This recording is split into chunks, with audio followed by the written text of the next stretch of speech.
Hello, Dr. Chantel Prat. I am so excited to be connecting with you once again.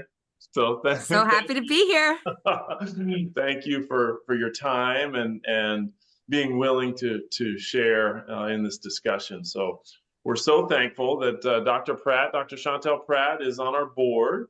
She is a professor of neuroscience in departments of, neuroscience. I think you also have appointments in linguistics and psychology, and also at the Institute of Brain Sciences and Learning. Correct? Very close. Learning and brain sciences. You got all the words in Learning. there. That's Okay. amazing. You know as much as I do about where I work. That's great. Oh well, and the wonderful author of the Neuroscience of You, and which is just an incredible book, and I'm so glad that I ordered it literally like the day I met you. Oh, which is great. So today we are just going to be sharing some thoughts. I'm going to be asking you some questions around neurodiversity, which is a Hmm. hot topic these days.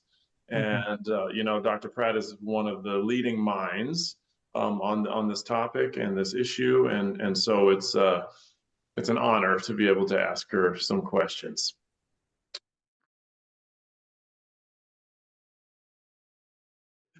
Okay, so my first question: tell us what is neurodiversity? Just It's dive a deep into it. Yeah, it's a great question. Thank you for asking because, like all language, there's many different levels of meaning. And one level is what is the technical definition of neurodiversity? Mm, Neurodiversity really means exactly variability between brains.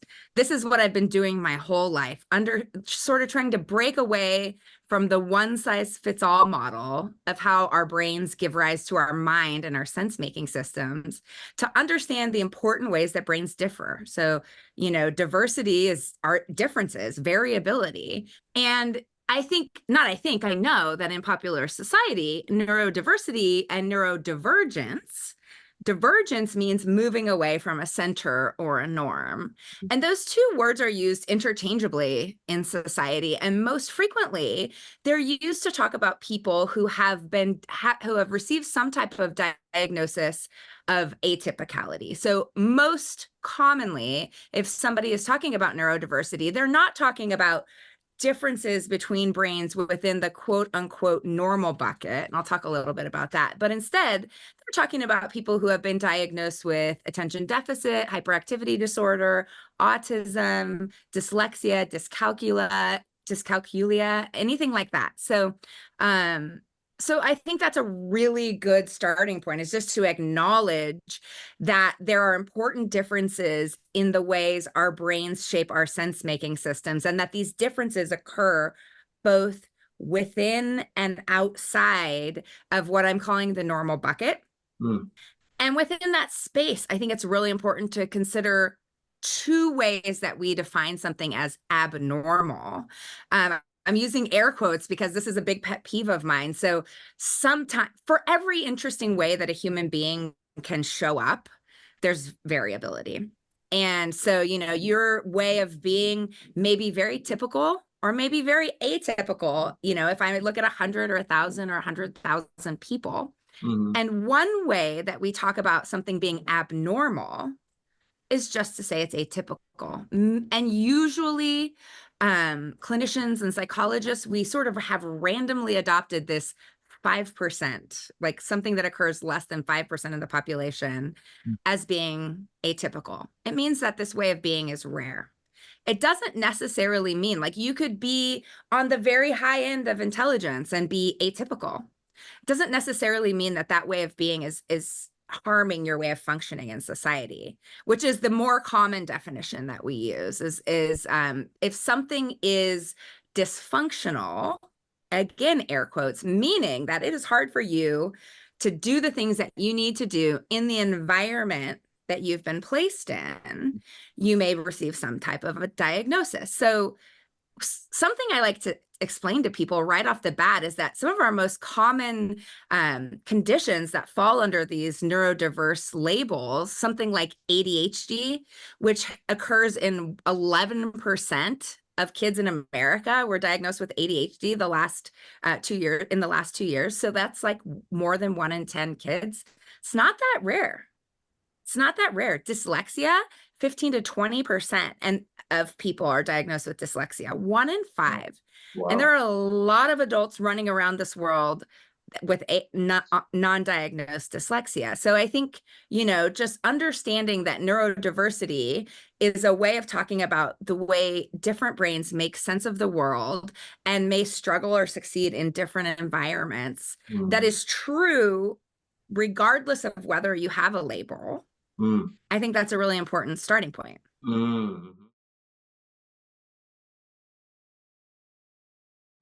Well, why is it why is it coming up all the time now? We're hearing it in our business environments, in our communities, and our organizations, churches, etc. Why is it rising to the surface now? What's going on? I think it's so powerful. And I've talked to a lot of people who have received diagnoses late in life, right? And suddenly you start to understand things about your way of being that were otherwise perhaps shameful or frustrating to you. And I wrote down a quote I was watching a news anchor the other morning who had been diagnosed with ADHD recently. And she said,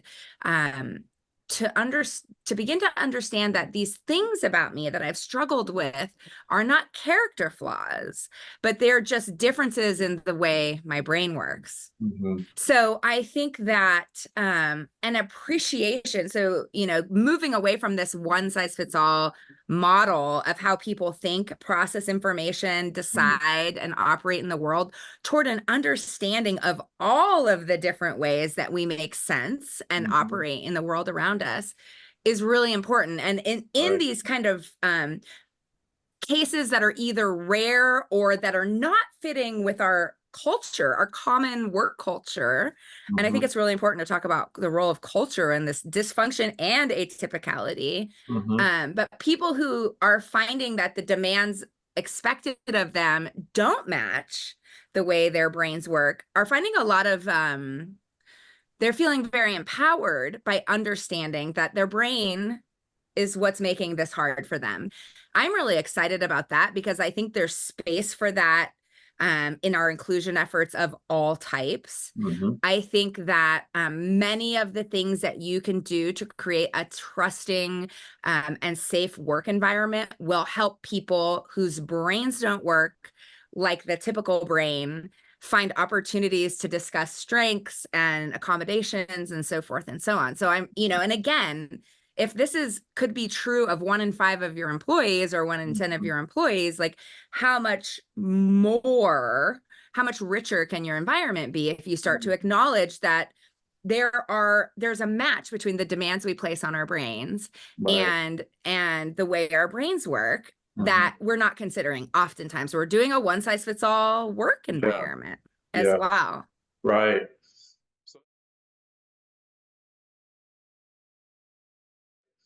So that brings up a great question, which you alluded to earlier, which is kind of workplace culture and how this all fits in. So like, what would if I'm a manager, if I'm in a leadership role, how do I begin to contextualize all this in a way that will help me be better, and more effective at work, and to help my team also be more effective? Right. I think the first thing is to acknowledge that our default, the way our social human brains understand others is through mirroring. So our instinctive way of processing social signals is to simulate our brains. So if I see you reach for something, the part of my brain that reaches for something in that same way activates. And I understand your behavior through the lens of my brain. Now, we're learning more and more through social neuroscience that in the wild, people gravitate towards others whose brains work like theirs. You can predict who's going to be friends with one another based on the similarities between how their brains work. It's easier if I'm simulating you, it's easier for me to get it right. I'm reverse engineering you. I only have observables. It's easier for me to get it right if that instinctive way of understanding others matches. And so I'm like, oh, if I was doing that, this is how I would feel, or this is where I would be. However, our human brains, we are social animals. And I think this is so important because when you're put in front of someone as a manager whose brain works like yours, you're going to think that person is better. You're going to think they make better choices, they have better ideas. But we evolved different sense-making systems. The reason that these different ways of being are happening in 1 in 5 or 1 in 10 brains is because they have compensatory strengths in the wild. Maybe not in the workplace, but in the wild. For instance, there's a whole book called The Dyslexic Advantage that talks about dyslexia arises because the right hemisphere of the brain is not shrunken in people with dyslexia. In typically developing people, we have a sort of physical limitation in the right hemisphere that sends language and sort of expert fast processing systems to our left. This gives many dyslexic people advantage in systems level processing, engineering, seeing the big picture. And so understanding that we evolved different ways of being because we evolved to solve problems in groups. Group formation that acknowledges and embraces this neurodiversity is really advantageous. In fact, there's a researcher at Carnegie Mellon, I believe her last name is Woolley.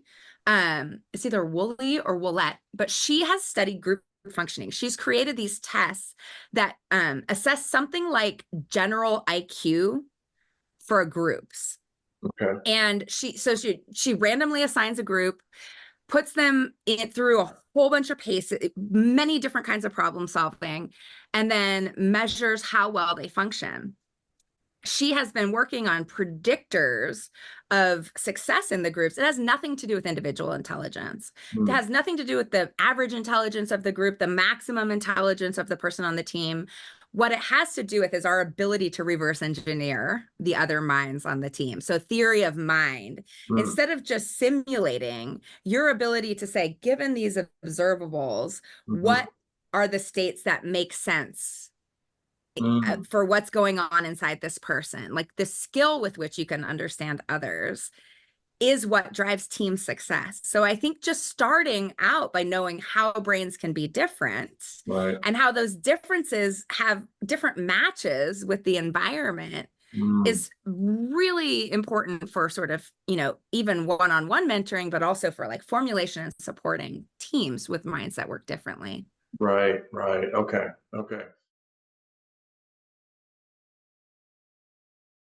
And then, so I'm thinking about other folks who have, more diverse brains or more atypical brains. And, do you have thoughts for, how they may approach work, team, leadership to, essentially help become more effective and efficient, in the environment? What would you say there? Yeah. So I think once again, like creating environments of trust and inclusion allows two things that I think can really help people who have these atypical brains. One is creating a culture where you can share group work preferences.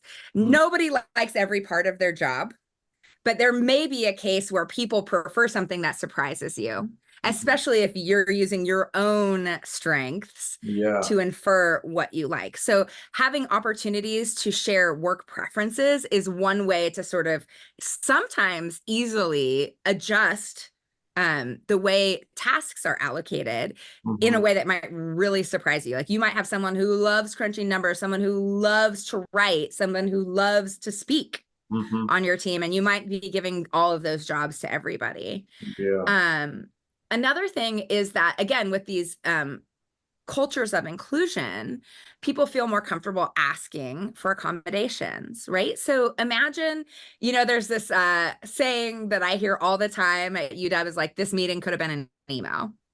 Could this meeting have been an email? We spend so much time in meetings, and that feels exhausting, especially if you have social anxiety or difficulty in groups, any kind of like autism spectrum disorder, or something that makes it hard to understand all of the context that goes with language in these meetings or things are flying around.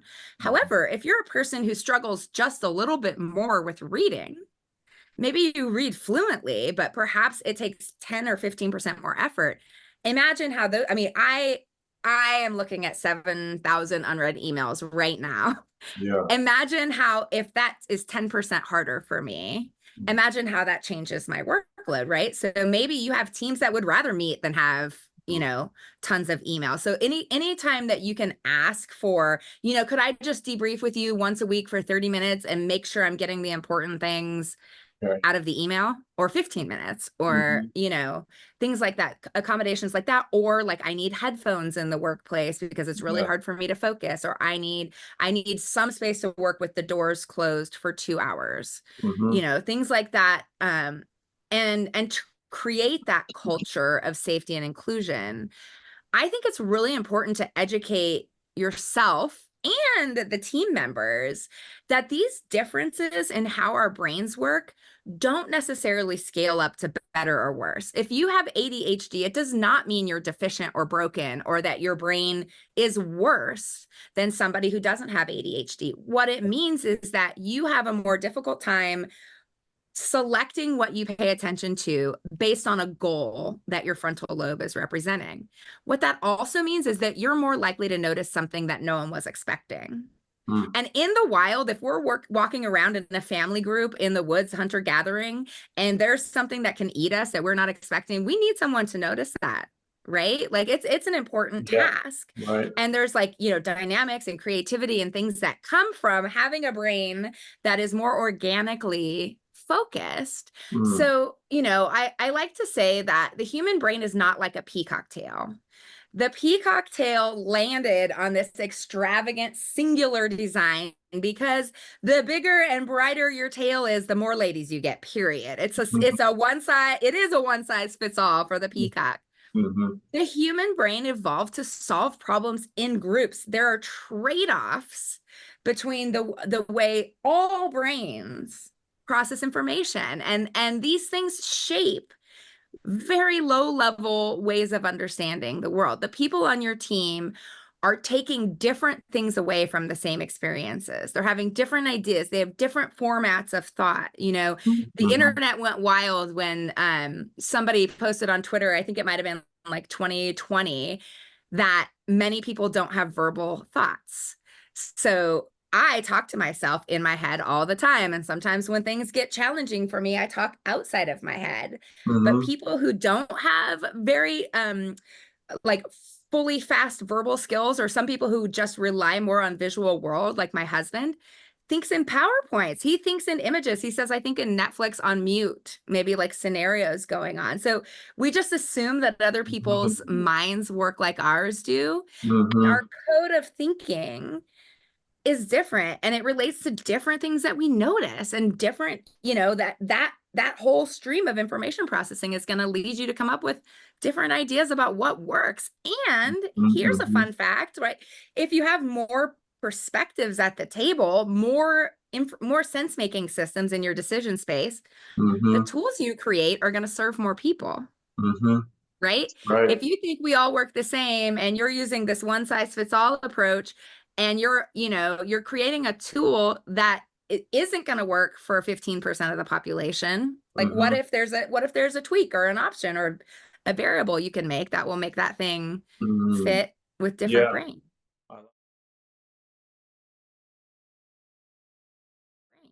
I love that. So how do we learn? I mean, okay, so let's say, I've got a couple of members on my team who are neurodiverse, Mm-hmm. with atypical thinking or atypical brains, right? So how do I learn the cues and the keys and the things that are really gonna help them grow and be, more productive in our team environment based on the goals that we have set? Mm-hmm. Like this is all like, this is all new to me, for example, and Mm-hmm. I'm used to one way of thinking, and I'm, really good at it, and I'm used to people who think that way, and I'm really good with Mm-hmm. them. But now I've got people who don't, but I acknowledge it, and I want them to also be efficient and effective. How do Mm-hmm. I learn about what to do? I think there are a lot of different approaches. I mean, I think that you can take the top diagnoses and study them, bring in experts. But I also think, like, even when you were talking about these people have this thing, I think something that's more inclusive is to understand that whatever that thing is, whether it's like, social comfort, like, small talk, ability to read, ability to stay on task, there's variability in all of us. Right. So I think it's more inclusive. It's not that, some people have, more extreme brains that struggle with this more, but I think it can be really inclusive to talk about how that variability, is pervasive along the spectrum, and how there are things that many people can do, and some things work better for some people than others. So, I mean, people can come to my website, chantelprat.com. There are brain games they could do as a team. That's all free. It gives you feedback right away. You could do, like, I think that would be really fun, right? It's like a team building exercise. Let's see, for instance, what kind of feedback do you learn from? That's something that's not associated with any diagnosis that I know of, although ADHD is associated with abnormal reward processing. People move around the world learning to find rewards. We know that even our AIs are set up to do reinforcement learning, but they also move around the world learning to avoid negative feedback or setbacks. And the strength of those two kinds of learning, even though they're reciprocal, is different in different individuals and totally uncorrelated. Some people learn equally well how to move through the world avoiding setbacks and how to find good things. Some people, which we call carrot learners, move through the world just looking for positive feedback. Other people are really happy. They learn a lot, maybe not really happy. Nobody likes to get it wrong, but people learn a lot from constructive criticism. So, like, that could be a team building exercise, just understanding what kinds of feedback your brain learns from, and the difference between when you learn and when you feel good. And, how do I give feedback in the most productive way, given the group of brains in front of me and how they learn? I mean, there are a lot of things to do. But in general, I see people moving more and more towards experts who do really understand these differences, and who understand the ways we have built work culture that assume that everybody's brains work like this, that everybody's brains can do that. I think as you start having discussions about the axes over which we differ, you start to, as a community, that's the ideal, right? Is that people can tell you, like, I like this is challenging for me. And if you know that those preferences and challenges are related to the way everyone's brain works, you can create this environment in which you're sort of understanding that your functionality depends on the match between how your brain works and what you're asking it to do, period.